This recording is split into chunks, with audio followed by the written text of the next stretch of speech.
2017년의 여름은 유난히 뜨거웠습니다. 아스팔트 위로 아지랑이가 피어오르고 가만히 서 있기만 해도 등줄기를 타고 땀이 흐르던 그런 나날들이었습니다.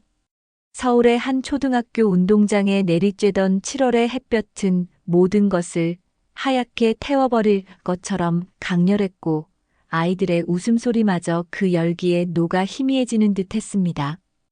우리 사회가 아이들에게 약속한 가장 안전한 울타리, 바로 학교입니다. 하지만 우리는 때때로 가장 밝은 빛 아래 가장 짙고 차가운 어둠이 숨어 있다는 명백한 사실을 잊고 살아갑니다. 바로 그 찬란한 햇살 아래에서 한 아이가 사라졌습니다.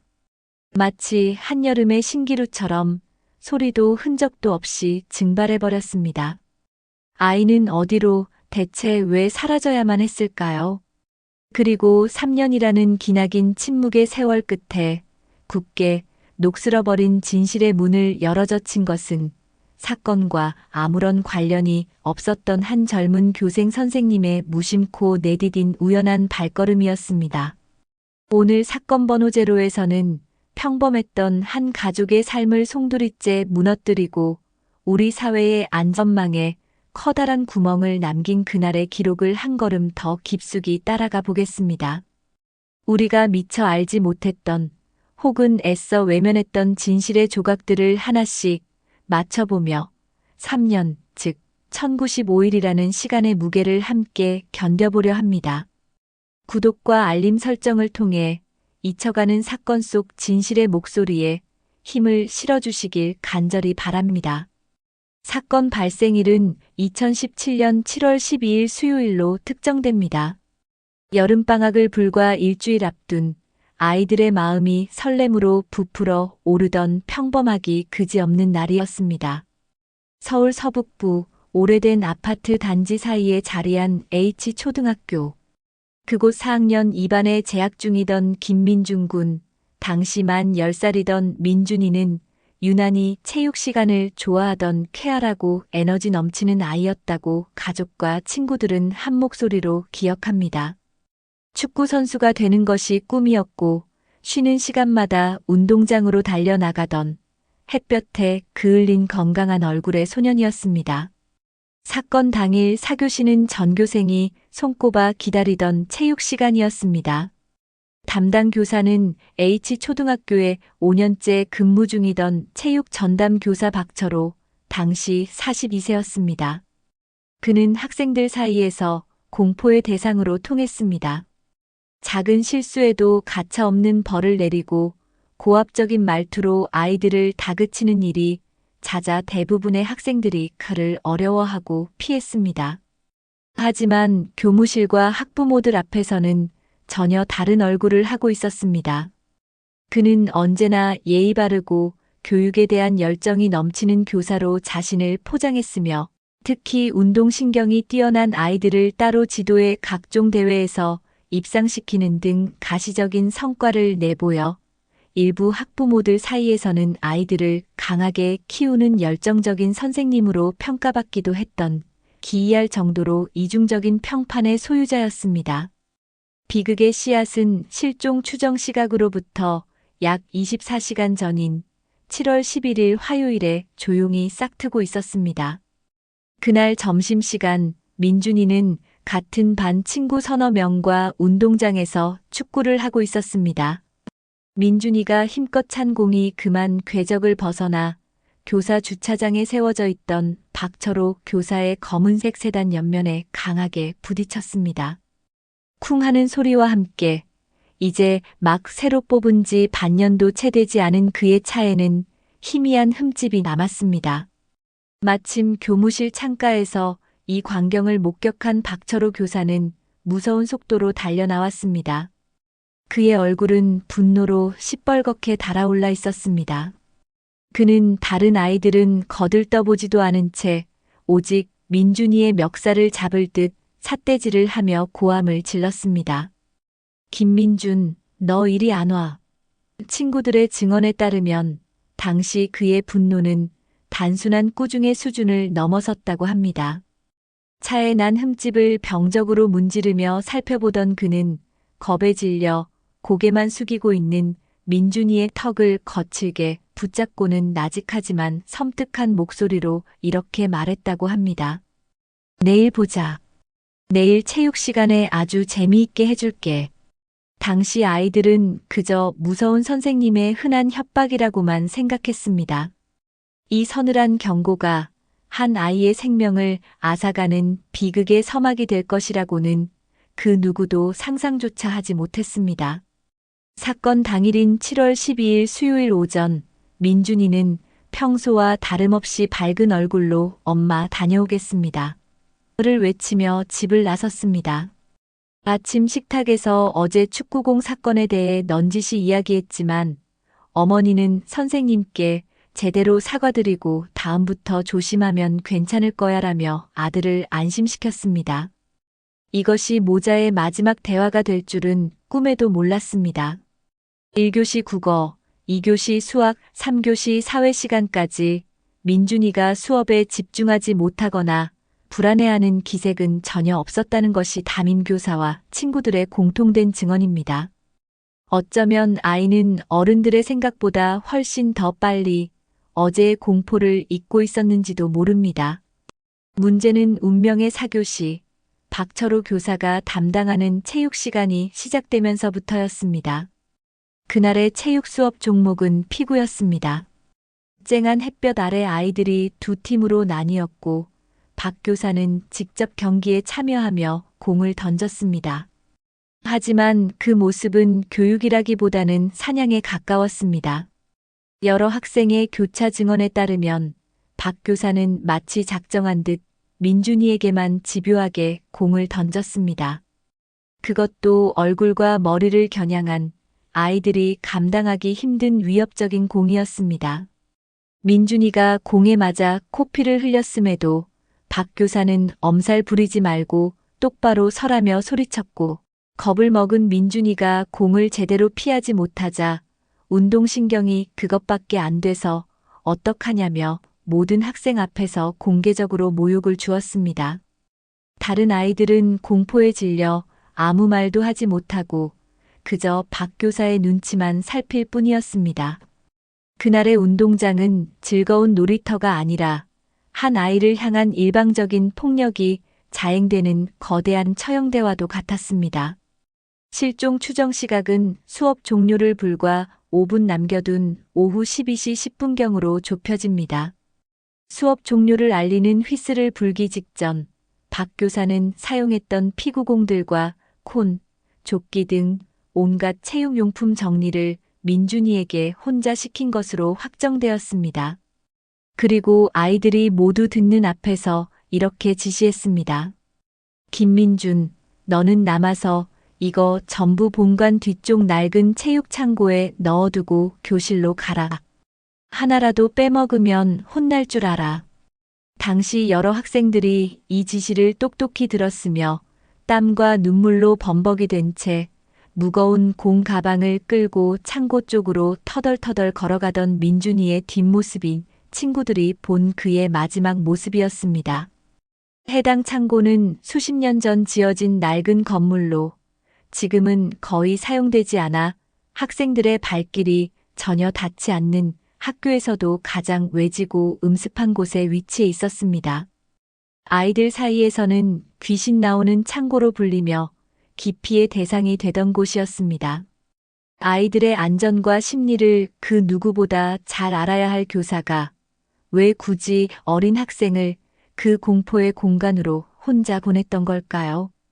민준이가 돌아오지 않는다는 사실이 처음 인지된 것은 급식 시간이었습니다. 민준이의 짝꿍이 담임교사에게 민준이가 보이지 않는다고 조심스럽게 말했지만 40대 후반의 여성 담임교사는 또 어디서 딴짓을 하겠지, 혹은 박 선생님이 따로 남겨서 혼내고 계시겠지라며 대수롭지 않게 여겼던 것으로 추정됩니다. 이것이 비극을 막을 수 있었던 첫 번째 골든타임을 허망하게 놓쳐버린 뼈아픈 순간이었습니다. 점심시간이 끝나고 5교시 미술 시간이 시작되어서야 담임교사는 무언가 잘못되었음을 어렴풋이 직감하고 닥쳐로 교사에게 민준이의 행방을 물었습니다.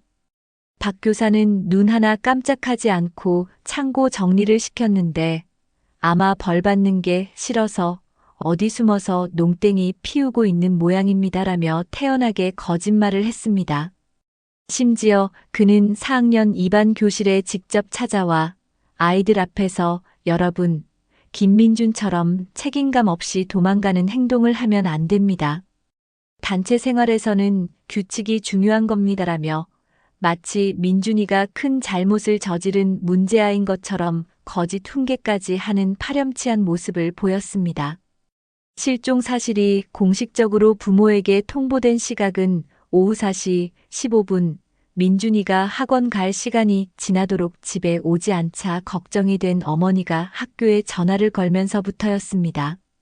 담임교사의 어물쩍거리는 대답에 불안감을 느낀 어머니의 목소리가 점차 격앙되자 학교는 그제야 발칵 뒤집혔습니다. 교감의 지시로 학교의 자체 수색이 시작되었고 이는 사건 발생 추정 시각으로부터 무려 4시간이나 허비된 뒤였습니다. 민준이의 부모가 경찰에 정식으로 실종 신고를 접수한 것은 같은 날 저녁 6시 20분. 이미 아이의 행방을 찾을 수 있었을지도 모를 결정적인 단서들이 무책임과 무관심의 시간 속으로 속절없이 흩어져 버린 뒤였습니다. 신고 접수 직후 경찰은 즉시 실종 수사팀을 H초등학교로 급파했습니다. 경찰 병력 수십 명과 수색견이 투입되었고 소식을 듣고 달려온 학부모와 지역 봉사단체 회원들까지 합세해 손전등을 비추며 밤늦도록 민준이의 이름을 외쳤습니다. 하지만 아이의 흔적은 그 어디에서도 발견되지 않았습니다. 경찰은 학교 내외부에 설치된 모든 CCTV 영상을 확보해 밤샘 분석에 들어갔지만 결정적인 장면을 찾아내는 데는 실패했습니다. 문제의 낡은 체육 창고 주변은 건물의 구조적 문제와 무성한 나무들 때문에 완벽한 사각지대였고 민준이가 창고로 들어가는 모습, 그리고 그 이후의 동선은 그 어떤 카메라에도 기록되지 않았습니다.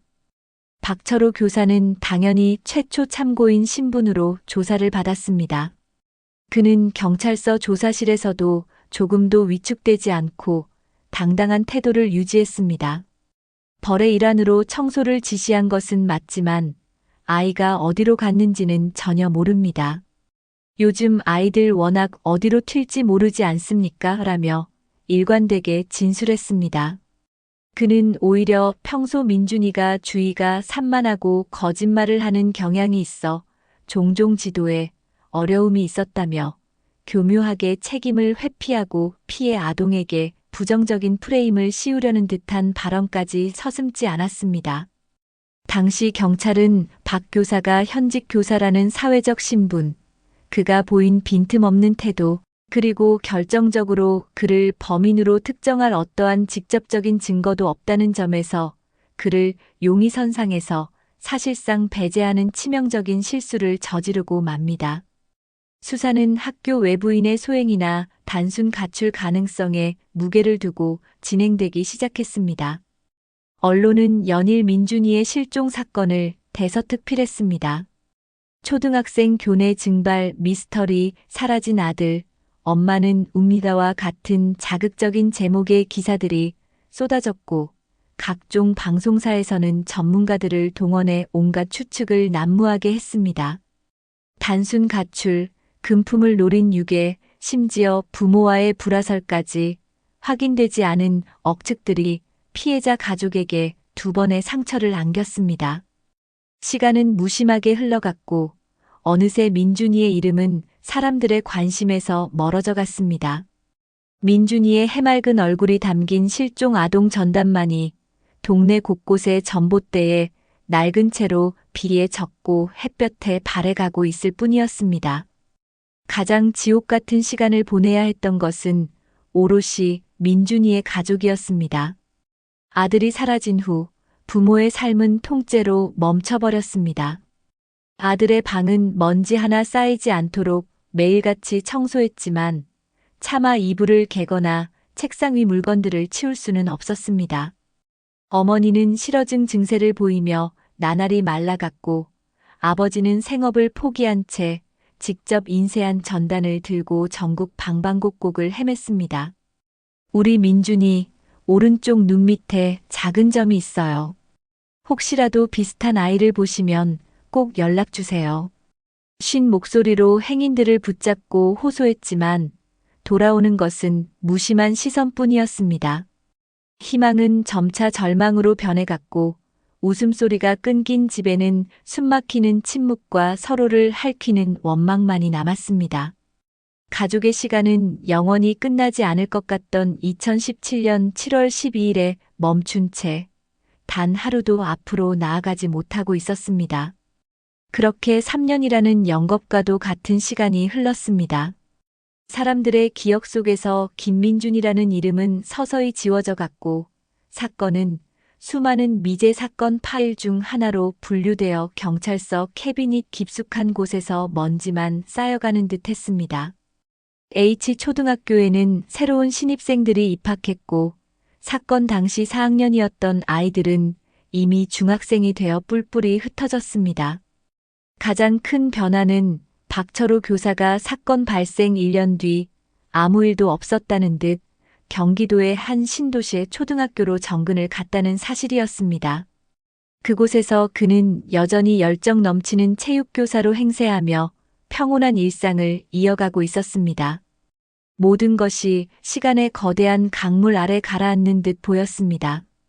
2020년 9월 24일 목요일 멈춰버린 사건의 시계바늘을 다시 세차게 움직이게 한 것은 H초등학교로 교육 실습을 나온 24살의 교생 선생님 이선아 씨였습니다. 교사의 꿈을 품고 부임한 그녀는 아이들과의 만남에 설레는 하루하루를 보내고 있었습니다. 실습 마지막 주 그녀는 지도 교사로부터 이 선생님, 미안하지만 실습 끝나기 전에 시간 날 때 본관 뒤쪽 낡은 체육창고 정리 좀 도와줄 수 있을까? 너무 지저분해서 곧 철거할 예정인데 쓸만한 거라도 있는지 한번 봐야 해서라는 부탁을 받게 됩니다. 바로 3년 전 민준이가 마지막으로 향했던 바로 그 저주받은 장소였습니다. 창고 문은 육중한 자물쇠로 굳게 잠겨 있었습니다. 그런데 이상하게도 수십 년은 좋게 되어 보이는 낡고 녹슨 철문과는 어울리지 않게 자물쇠만큼은 비교적 최근에 교체된 듯 은색으로 반짝이고 있었습니다. 이 기묘한 부조화를 당시에는 누구도 눈치채지 못했습니다. 이선아 씨는 교무실에서 열쇠를 받아 문을 열었습니다. 문이 열리는 순간 코를 찌르는 역한 곰팡내와 함께 3년간 갇혀있던 켜켜이 쌓인 먼지가 햇빛 속으로 쏟아져 나왔습니다. 그녀는 마스크를 고쳐 쓰고 안으로 들어섰습니다. 창고 내부는 버려진 체육용품과 낡은 책상, 의자 더미로 발 디딜 틈조차 없었습니다. 그녀는 지도 교사의 말에 따라 폐기할 물품들을 하나씩 밖으로 꺼내기 시작했습니다. 한참 동안 땀을 흘리며 정리를 하던 중 창고 가장 안쪽 구석, 낡아서 가죽이 다 해진 뜀틀 상자와 녹슨 농구대 사이에 성인 남성 한 명이 겨우 웅크리고 들어갈 만한 좁은 공간이 눈에 들어왔습니다. 그리고 그곳에는 오래되어 색이 바랜 H초등학교의 파란색 체육복 상의로 아무렇게나 덮여있는 정체불명의 더미가 있었습니다. 처음에는 그저 낡은 마네킹의 일부이거나 길고양이라도 들어와 죽은 것일 거라고 막연히 생각했습니다. 하지만 조심스럽게 체육복을 걷어낸 순간 이선아 씨는 비명조차 지르지 못한 채 그 자리에 얼어붙고 말았습니다. 형체를 완전히 알아보기 힘들 정도로 심하게 부패가 진행되었지만 그것은 분명 작은 아이의 유골이었습니다. 유골이 입고 있던 낡은 티셔츠와 반바지, 그리고 발에 신겨진 운동화. 그것은 3년 전 실종 당일 김민준 군이 입고 있던 바로 그 옷차림이었습니다. 3년간 온 나라가 애타게 찾아 헤맸던 민준이는 단 한 걸음도 학교를 벗어난 적이 없었습니다. 비극이 시작된 바로 그 차갑고 어두운 공간에서 기나긴 침묵 속에 홀로 갇혀 있었던 것입니다. 이선아 씨의 뒤늦은 비명을 듣고 달려온 교사들의 신고로 경찰이 출동했고 학교는 순식간에 아수라장으로 변했습니다. 3년간 잠들어 있던 단순 실종 사건은 순식간에 우리 사회를 경악시킨 끔찍한 살인 및 사체 유기 사건으로 전환되었습니다. 유골의 신원은 국립과학수사연구원의 DNA 감식을 통해 최종적으로 김민준 군으로 확정되었습니다. 민준이의 유골이 발견되자 서울지방경찰청은 즉시 미제 사건 전담팀을 포함한 대규모 특별수사본부를 구성했습니다. 3년 전의 수사 기록을 원점에서부터 다시 검토하기 시작한 경찰은 단 한 사람, 민준이에게 마지막 지시를 내렸던 교사 박철호를 다시 주목했습니다. 그의 행적을 추적한 경찰은 그가 현재 경기도의 한 초등학교에서 아무렇지 않게 아이들을 가르치고 있다는 사실을 확인하고 유골 발견 이틀 만인 9월 26일 그를 긴급 체포했습니다. 체포 당시 박철호는 자신의 집 앞에서 아침 운동을 하러 나가던 길이었습니다. 그는 형사들이 들이닥치자 "이게 무슨 짓입니까? 내가 뭘 잘못했습니까?" 라며 격렬하게 저항했습니다. 그는 초기 조사 과정에서 "나는 모르는 일이다. 3년 전 일을 어떻게 다 기억하느냐며 혐의를 완강히 부인했습니다. 하지만 수사팀은 이미 결정적인 증거를 확보한 상태였습니다. 바로 창고 문에 걸려있던 새 자물쇠였습니다. 경찰은 자물쇠 제조사와 유통 경로를 역추적했고 마침내 3년 전 박철호가 전근을 가기 직전 자신의 카드로 동네 철물점에서 해당 자물쇠를 구매한 사실을 입증하는 영수증을 찾아냈습니다. 프로파일러까지 투입된 강도 높은 신문 과정에서 경찰이 이 영수증을 그의 눈앞에 제시하고 "선생님, 아이가 없어진 창고의 자물쇠를 왜 당신이 바꾼 겁니까?" 라고 집중적으로 추궁하자 3년간 그를 지탱해온 거짓의 가면이 마침내 무너져 내리기 시작했습니다. 그의 자백은 상상을 초월할 정도로 뻔뻔하고 충격적이었습니다. 그는 평소 자신에게 반항적이거나 지시를 잘 따르지 않는 학생들에게 극도의 분노를 느끼는 통제불능의 분노 조절 장애 성향이 있었으며 특히 사건 전날 자신의 소중한 새 차에 흠집을 낸 민준이에게 극심한 앙심을 품었던 것으로 드러났습니다. 그는 감히 내 차에 흠집을 내 버릇을 단단히 고쳐주겠다는 뒤틀린 생각으로 민준이를 창고에 가두었고 어둠 속에서 울며 잘못을 비는 아이를 보며 도착적인 만족감과 희열을 느꼈다고 진술했습니다. 그는 민준이를 창고에 가둔 채 그대로 문을 잠그고 퇴근했습니다. 처음에는 몇 시간만 가둬두고 저녁에 몰래 가서 꺼내주려 했다고 주장했지만 그의 이후의 행동은 이 주장이 명백한 거짓임을 보여주었습니다. 그는 다음 날 자신이 저지른 끔찍한 일을 까맣게 잊은 사람처럼 평소와 다름없이 출근했습니다. 민준이가 학교에 오지 않은 것을 보고 나서야 창고에 가둔 사실을 떠올렸지만 이미 일이 커진 것을 직감하고 두려움에 진실을 외면하기로 결심했습니다. 그렇게 어둡고 비좁은 창고 안에 방치된 민준이는 공포와 굶주림 그리고 탈수 증세 속에서 고통스럽게 홀로 죽어갔을 것으로 추정됩니다. 부검 결과 직접적인 사인은 명백한 아사였습니다. 박철호는 민준이가 사망한 것을 인지한 이후에도 범행을 완벽하게 은폐하기 위해 여름방학 기간을 이용해 학교에 몰래 들어가 기존의 낡은 자물쇠를 자신이 직접 구매한 새 것으로 교체하는 치밀함까지 보였습니다.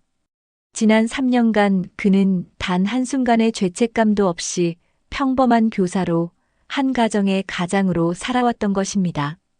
법원은 박철호의 범행이 아이들을 보호하고 교육해야 할 교사로서의 본분을 망각하고 자신의 사소한 분노를 해소하기 위해 어린 학생의 고귀한 생명을 앗아간 그 어떤 이유로도 용서받을 수 없는 반사회적 중범죄임을 명확히 했습니다. 그는 살인 및 사체 유기 혐의로 기소되어 국민적 공분 속에서 진행된 1심 재판에서 무기징역을 선고받았습니다. 그는 살인의 고의는 없었다며 항소했지만 2심과 대법원 모두 그의 파렴치한 주장을 일축하며 항소를 기각, 무기징역형을 최종 확정했습니다. 지금 이 순간에도 그는 차가운 교도소 담장 안에서 자신의 죗값을 치르고 있습니다. 한 아이의 생명을 앗아간 것은 과연 박철호라는 악마 한 명의 책임이었을까요? 어쩌면 우리 사회 전체의 구조적인 무관심과 시스템적인 안일함이 아이를 죽음으로 내몬 것은 아닐까요? 설마 학교 안에서 선생님이 아이를 어떻게 하겠어라는 맹목적인 믿음. 실종 초기에 아이들의 증언보다 교사의 권위를 더 신뢰했던 시스템의 명백한 허점. 그리고 시간이 흐르며 사건의 본질을 잊어버린 우리의 무심함. 이 모든 것이 합쳐져 3년이라는 끔찍하고 잔인한 침묵의 벽을 만들었습니다. 이 사건은 우리에게 가장 안전해야 할 공간이 얼마나 취약할 수 있는지, 그리고 교사라는 사회적 신뢰가 어떻게 가장 잔혹한 흉기로 돌변할 수 있는지를 보여주는 뼈아픈 비극으로 우리 역사에 기록되었습니다. 우리는 민준이의 희생을 통해 시스템을 재점검하고 아이들의 작은 목소리 하나하나에 귀 기울여야 할 무거운 사회적 책임을 부여받았습니다. 제2의 민준이가 다시는 이 땅에 나오지 않도록 우리 사회가 무엇을 해야 할지 깊이 성찰하고 행동해야 할 때입니다. 돌아오지 못한 민준이의 시간은 영원히 11살의 여름에 멈춰버렸습니다. 3년 만에 차가운 유골이 되어 돌아온 아들을 품에 안고 오열하던 부모님의 눈물은 우리 사회가 영원히 갚아야 할 무거운 빚이 되었습니다. 진실은 때로 너무나도 늦게, 그리고 너무나도 아프게 우리 곁으로 돌아옵니다. 다시는 이런 비극이 반복되지 않기를 간절히 바라며 저희는 앞으로도 잊혀가는 사건들의 기록을 멈추지 않겠습니다. 지금까지 사건 번호 제로였습니다. 구독을 통해 우리 사회의 어두운 이면을 외면하지 않고 더 안전한 내일을 만드는 길에 동참해 주십시오. 감사합니다.